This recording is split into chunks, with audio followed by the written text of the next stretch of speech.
मिरज रोडवरील गेस्ट हाऊसजवळ दुचाकीवरून पतीसोबत निघालेल्या महिलेला भरधाव कारने जोराची धडक दिली आणि अपघातात महिला गंभीर जखमी झाल्या आहेत। सदरचा अपघात हा सोमवार दिनांक 19 ऑगस्ट रोजी रात्री 10:15 वाजण्याच्या सुमारास झालाय आणि या प्रकरणी जखमी साबिया मोहसिन मनेर वय वर्ष 28 राहणार वसंत कॉलनी मिरज यांनी विश्रामबाग पोलीस ठाण्यात फिर्याद दिली आहे।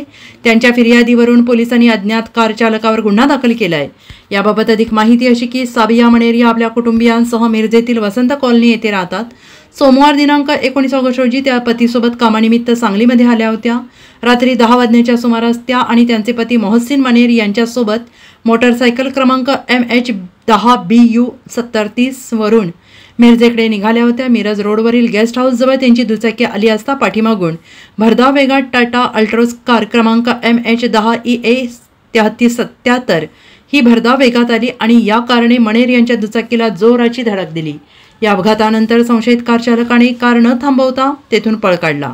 अपघातात दुचाकीवरील साबिया या गंभीर जखमी झाल्याने त्यांना उपचारासाठी रुग्णालयात दाखल करण्यात आलेला आहे। रुग्णालयात उपचार घेतल्यानंतर साबिया यांनी विश्रामबाग पोलीस ठाण्यात फिर्याद दिली आहे। त्यांच्या फिर्यादीवरून पोलिसांनी अज्ञात कार चालकावर गुन्हा दाखल केला आहे। Bureau report SBN Marathi Miraj.